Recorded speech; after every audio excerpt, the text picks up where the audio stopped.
if you've never experienced the Susquehanna, or not to a significant extent, highly encourage you to take the time to do it. I think you'll find it can be almost life-changing. For me, it set in motion a whole bunch of personal passions and career stuff that unfolded from that. And I think it's touched other people's lives in similar or, special ways to them. Yeah, it's just a very different way to see the landscape and to see yourself.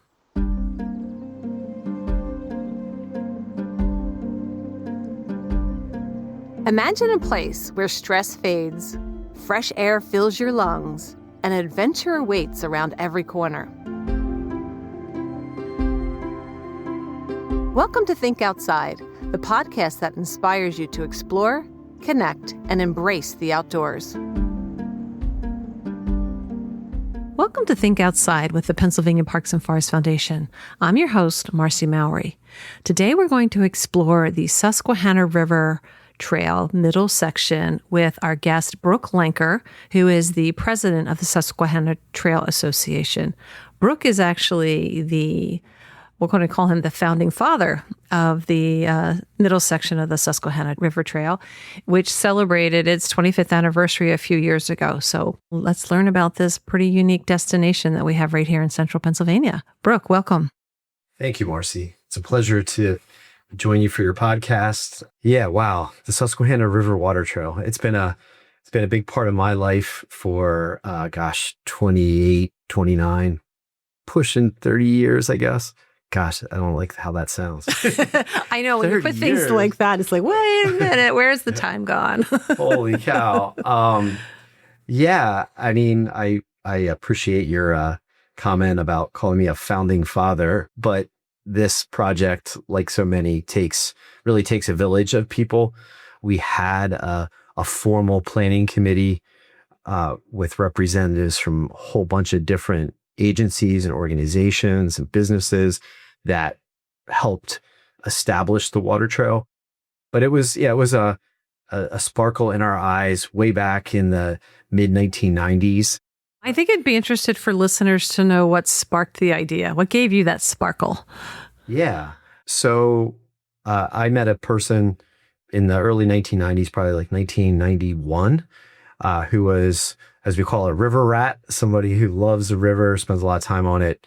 And this person took me out canoeing and really established my own love for canoeing via those experiences, and really opened my eyes to how special the section of the Susquehanna River is near Harrisburg. I mean, the whole river is a great resource, but I hadn't spent a lot of time on it. I had seen the Susquehanna River, from Front Street and, by car, had a few kind of cursory water experiences on it, but really started to explore it in that time frame of like 92, 93, maybe into 94, spending more and more time on it, and just was realizing what a special natural resource it was, with all the islands, all the bird life, just sort of its size and scale, the width of it, the water gaps and mountains to the north, really, really special and unique. So that was sort of happening to me, on a personal basis for the most part. Although I also at the time was working for the Dauphin County Parks and Recreation Department, and the department did some programming on the river. And my own sort of circle of friends and of environmental professionals was growing. And I know some of those organizations, probably some you were involved with, Marcy, were also doing some programs on the river. So again, just became more exposed to it, and started having conversations with people who realize, like, yeah, we need the river's just beckoning for more people to discover it and learn from it. So somehow the idea was catalyzed that if we sort of packaged it up more, and in the best sense of that term, providing information so people could safely explore it, know where to go. And then especially this idea of island camping, because that section of the river between, say, Sunbury and Harrisburg is so sort of ripe with with islands. I mean, there's something like 500 islands in that section. And so we thought, and we knew just from observation that a number of people camp out there routinely on their own. And those islands and this arrangement was more and more sort of formalized, are under the auspices, as I know you know well, of the Bureau of Forestry with a memorandum of understanding with the Pennsylvania Game Commission. But most of those islands in that section are these Commonwealth islands that the Bureau of Forestry has some responsibilities for, but they can't do it alone. And so this sort of nascent committee and later a more formal committee approached the Bureau of Forestry about establishing campsites out there, formal campsites. And they were very receptive to that. So there was sort of this idea that this would be a cool thing. At the same time, there was the beginnings of a national water trail movement, and sort of serendipity and other things put me in contact with some of those folks. Next thing we know that we're working on a formal water trail establishment. At that time, it was focused on the section of the river from Halifax to Harrisburg. And a few years later, the water trail was expanded upriver the whole way to Sunbury, a 52-mile section. But in that sort of mid-90s now, like 95, 96, we're talking to people at the Chesapeake Bay Program Office in Annapolis, Maryland. They're really excited about expanding access to the Susquehanna River and to the Chesapeake Bay watershed overall, all the rivers of the bay. And they thought this water trail idea was really cool. And then there's this national organization that I sort of mentioned. They were trying to encourage the establishment of water trails across the country, in Canada. And so all these circles sort of overlapped a little bit and reinforced not only our efforts on the middle section Susquehanna, which did become eventually the first formal water trail in Pennsylvania, but it also helped spur a water trail movement across Pennsylvania and then also in the Chesapeake Bay watershed. We worked really closely with the Pennsylvania Fish and Boat Commission in establishing the middle section, and they kind of took those concepts and worked with them to promote the water trails elsewhere in the Susquehanna to other river systems in Pennsylvania, like the Schuylkill and the Delaware, and and so on. So today we have a pretty elaborate water trail network in the state, but I still think the middle section is extra special because of not just because of its origins and my own personal history with it, but because of the unique qualities of it. Again, the islands, the water gaps, some of the bird life, the cool towns we have along that section of the river. I mean, there are cool towns on other parts of the river too, but Millersburg, Harrisburg,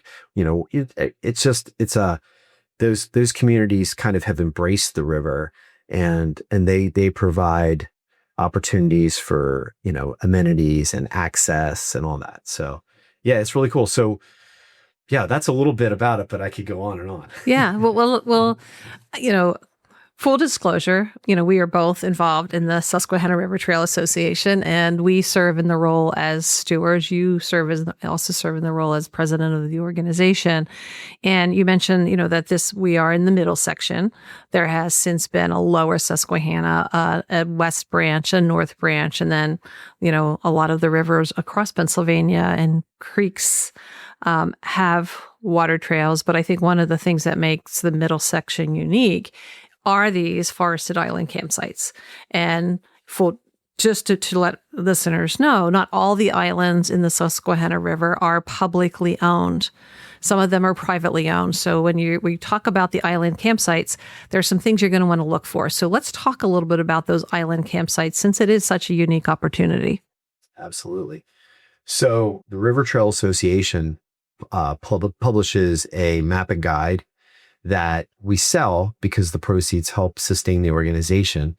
But that map and guide, which the Pennsylvania Parks and Forest Foundation helped with, is a great guidance to experiencing the trail. So it shows you, it shows on a map where this designated the 23, I believe it is today, the 23 designated island campsites are located. It has a lot of information about safety, water levels, other things to think about when you're going out there. It espouses leave no trace principles for how to when you are camping on an island. So that's a really good piece of information to carry with you when you're, both to use when you're planning your trip, but also to have with you on the water. Some of the information that's in the guide is also on the SRTA's website. But that it's still an indispensable resource to take with you. And you can access the water trail from a whole number of access points that are generally speaking, pretty evenly distributed up and down that corridor on both sides of the river. A number of them are Fish and Boat Commission access sites, so you should have your boat registered or have a sticker. Which you can also register with the Department of Conservation and Natural Resources. Yes. But when you're out in the water, the best way, in my opinion, to explore the water trail is by canoe and kayak. So you're out there, you're looking for a specific island where you want to camp for the night. You can look for certain things. We have a sort of a very basic collection of infrastructure on the islands. So there's a kind of an 8x10 or 8.5 by 11 size neon green sign that has the camping symbol and some other words on it, but that's basically showing you that that's a designated campsite. So generally in the neighborhood of where that sign is, you'll find sort of the access and egress into the campsite. When you get to the campsite, you should see a fire ring, or looks like the kind of fire ring you'd see at a state park or state forest campsite. There's also, in almost every case, there also will be a picnic table, a clearing for a few tents. There'll be a post, like a 4x4 post that has a metal box on the side of it that you open up. And inside that box, there'll be a plastic box with a logbook inside that you can kind of record your visit. It's a great way for us at the SRTA to understand, where people are coming from, what size groups are experiencing the islands, etc. So that's really fun information. And sometimes people write down observations about what they're seeing. And it's neat to say, oh, we saw eagles or, whatever they experienced. Could have been an otter. Then on that post, we have little signs that also just reinforce that you're at X campsite and it's maintained by River Trail Association volunteers. And then there's a little leave no trace placard that has some of those principles that we ask folks to follow when they're out there. An important point too is these sites are numbered, and they're numbered in miles from the mouth of the river at Havre de Grace, Maryland, where the Susquehanna empties into the Chesapeake Bay. So, for example, island, there's two 74s. We have a 74A and a 74B. Those are 74 miles from Havre de Grace, which another way to reference where those are, it would be just north of, or really just off the city of Harrisburg, north of City Island by a couple miles. So then they ascend as you go upriver, of course, the numbers increase. So for example, just south of Selinsgrove, you could be at Island 118. You're 118 miles from Havre de Grace. Nice. And I'm glad that you mentioned that it's just above City Island. We encourage people to pull off at City Island because just below City Island is a low-head dam, which can be very dangerous. So if you choose the paddle, the water trail, City Island should be your southernmost destination. If you want to go below and start looking at the lower Susquehanna, go beyond the dam, Portage, don't run it. It's dangerous. People have died. So we want to make sure that's clear. And then on the northern end, there is also a dam. So be very cautious of river hazards. They are outlined on the map, which is one of the reasons the map is a great idea. It will tell you travel routes that would be best because the Susquehanna River is a little bit rocky. So you want to try to avoid those riffles as the river went over the mountains and created these little rocky edges. The campsites are first come, first serve. So I think that's another value of having the map. If you arrive at a campsite and it's already filled with people, we discourage trampling everything down because these are natural islands and they're serving a function. You may have to go to the next island and the map will tell you how close that is. Yeah, the nice thing is that in many cases, some of the campsites are clustered. So as you know, Marcy, so so if somebody does come upon a occupied campsite, they can probably find one in some cases, less than a quarter or half mile away. But just something else I'd like to reinforce that you mentioned, the value of, planning ahead and preparing by using that map and guide, thinking about what those options are ahead of time. Yes, the river is very rocky and very shallow and in kind of typical summertime levels. So, where high water is certainly a hazard for various reasons. Low water can be kind of a hazard too, because it may take you longer to get to your destination. You may have to drag your boat and you could twist an ankle. I mean, all kinds of things. The heat, the river is shallow. So it's not as, refreshing sometimes, hot. come July or August. So you have to be careful. You're going to be very exposed. It's a wide river. So you are going to be out in the sun a lot. Just another thing too, I think it's probably neat for your listeners to think about is I kind of rave on about the middle section, but the other sections of the river, the other water trails are have their own, special qualities. And the lower Susquehanna, of course, has some of these big dams and lakes, but it has a lot of Native American heritage. It's a deep gorge, so it's very different from our section of water trail that goes through the heart of the Ridge and Valley physiographic province, and then the West Branch Susquehanna. Well, it literally is on the West Branch of the river. And it goes past a lot of state forest land, has a pretty rugged quality, and some unique wildlife to that region.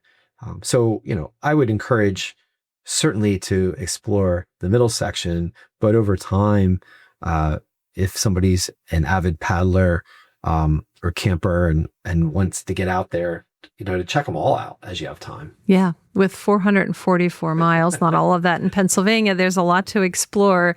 And even touching on the fact that we have this network of river trails or water trails is, Pennsylvania is second in the nation in terms of the number of miles of waterways with over 83,000 miles. So there's a lot of opportunity to get on the water in Pennsylvania.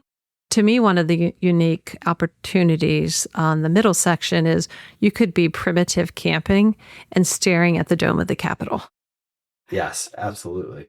And, it is primitive, so you do have to plan ahead because you have to think about your waste. You have to think about what you need. It's not like there's going to be a store on the river. You're camping on forested islands. And we will say these are part of the Weiser State Forest. There are some islands that will be posted as privately owned. Some islands are part of the Game Commission network, and they might be protected and posted as no entry because they're protecting critical habitat for a species. So, do observe the postings that are listed and don't go onto the islands that are private or don't disturb wildlife because that's their home.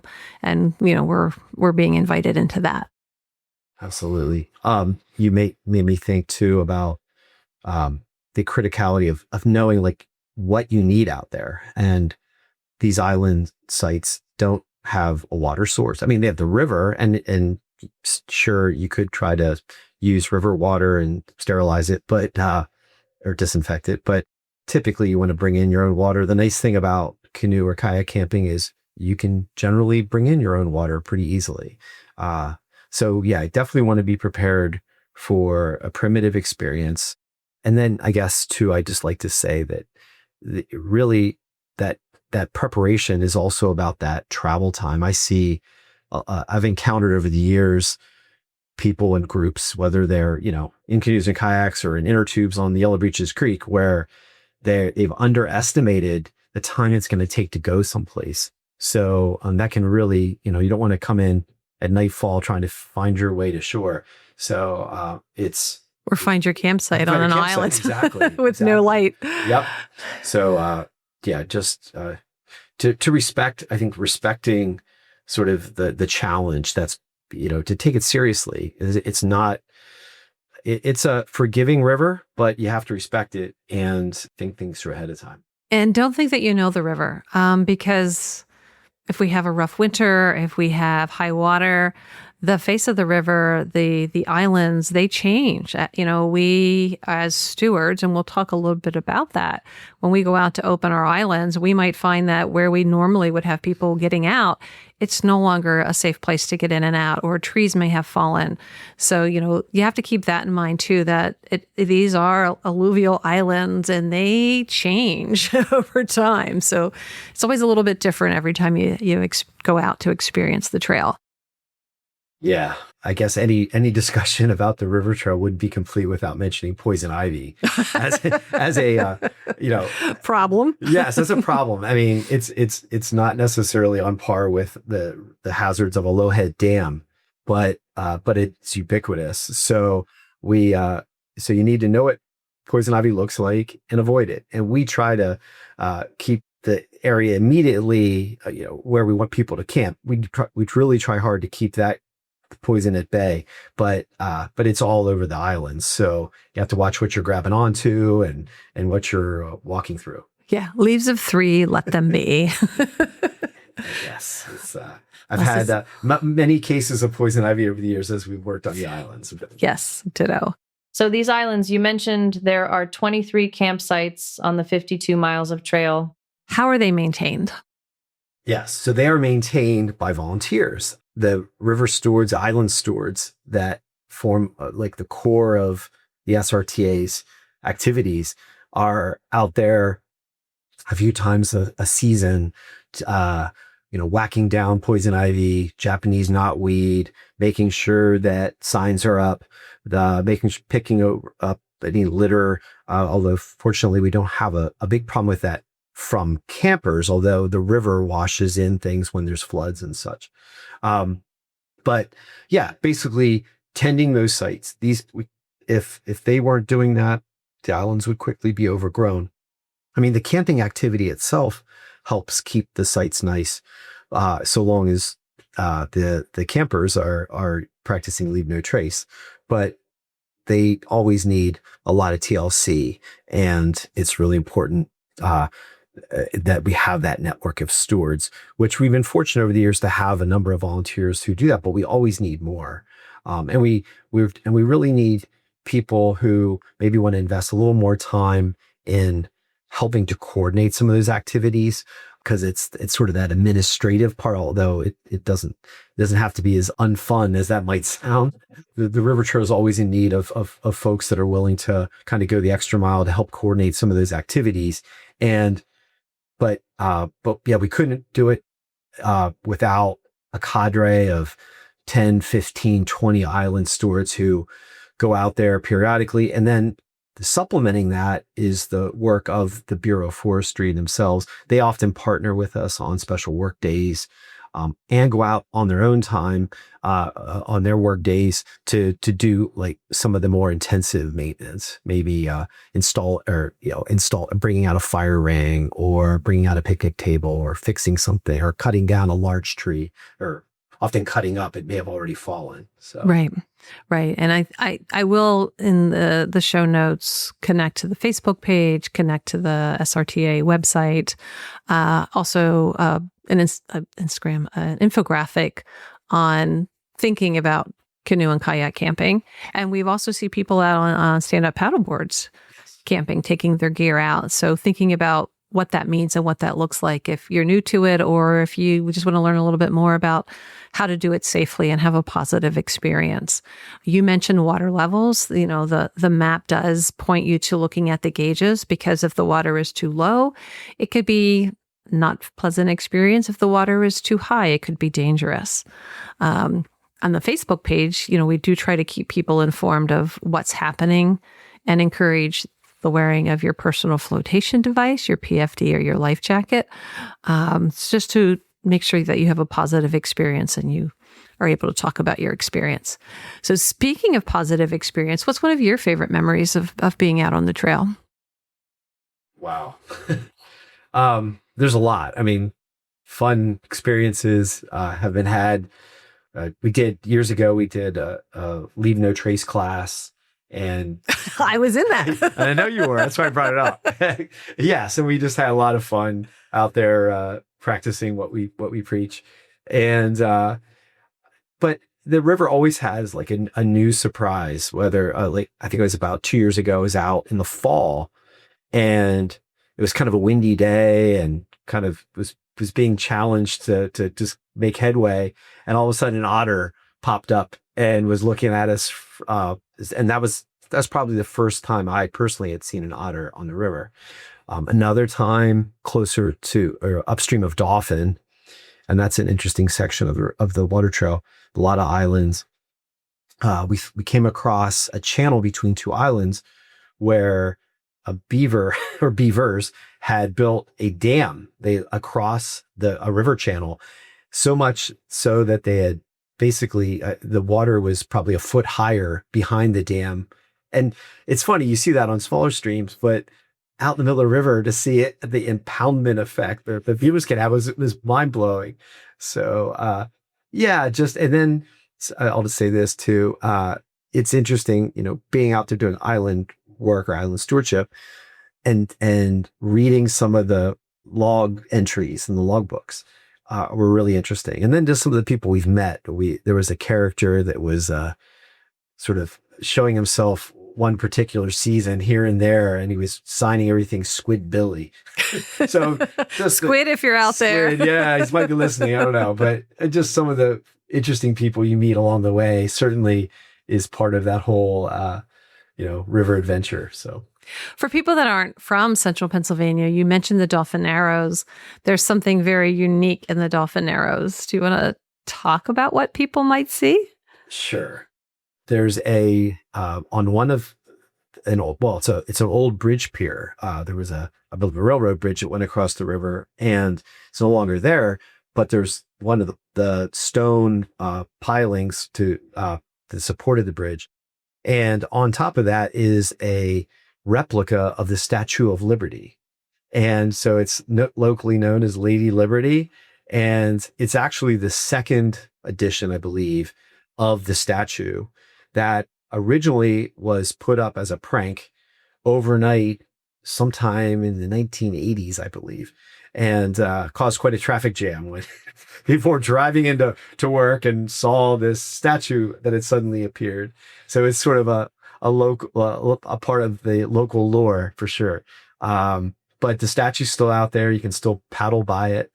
And another thing is that's above what's in a section of the river we call the Dauphin Narrows. The river obviously kind of comes together a little bit more, and there's some rapids there. And on the west side of that channel, the rapids are pretty significant. So we encourage people to stay on the east side, or call river left. River left, yeah. But as you're going through there, and part of the reason those rapids have formed is because you're basically going through, cutting through the mountain, and there are the middle section of the water trail does that consecutively because there's something like 5 water gaps, 5 mountains that it cuts through, and that makes it so unique. I mean, you find water gaps other places, but the fact that the Susquehanna has 5 of them consecutively, it made it so noteworthy that the Department of the Interior has deemed it a national natural landmark. And there's a marker stone to that effect in Marysville, that if you know where to find it, you can pull off the road and check it out. So it's kind of interesting that the statue kind of punctuates the water gap there at the Dauphin Narrows. And you mentioned it being a national natural landmark, which I always stumble over. The river trail itself is all part of a national network of trails. Yes, it's a national recreation trail, which is also a Department of the Interior designation, National Park Service, and and then other, I believe, I know at least the West Branch and I think the Lower Susquehanna are also national recreation trails. Yeah, and they don't. Isn't it part of the John Smith? Yes, I think Captain it's part John of that Smith network. Yes. Yeah. So, is there anything else that you'd like our listeners to know about the Susquehanna River Water Trail middle section? Yeah, I mean, I think it's if you've grown up in Central Pennsylvania or if you spent a lot of years here, I think traditionally the river's been something we just kind of take for granted. It's there, it's cool, it's big. Some people are shocked how big it is, but not everyone has explored it, and there's really no good reason not to. Right? It's right there. And we've established this network, this system with information, with campsites, that signage at access points that facilitate that experience. And then adding to that, there are outfitters that can put you onto the water. Those businesses and other entities and organizations have programs that can put people onto the water. So if you've never experienced the Susquehanna, or not to a significant extent, highly encourage you to take the time to do it. I think you'll find it can be almost life-changing. For me, it set in motion a whole bunch of personal passions and career stuff that unfolded from that. And I think it's touched other people's lives in similar or special ways to them. Yeah, it's just a very different way to see the landscape and to see yourself as well. Absolutely. Yeah. Well, thank you, Brook. Thank you for joining us to explore the Susquehanna River Water Trail middle section in the Susquehanna River Trail Association, and appreciate your time and your leadership on this trail for many decades. We won't say how many, because that makes us both older than we want to be. Yes. Thanks. Right. Well, thanks very much. Thank you for listening to Think Outside, where every episode invites you to discover new places, build confidence, and find inspiration in nature. Love the show? Subscribe for more inspiration, share with a fellow explorer, and let's keep thinking outside together. For more resources and inspiration, visit thinkoutsidepodcast.org.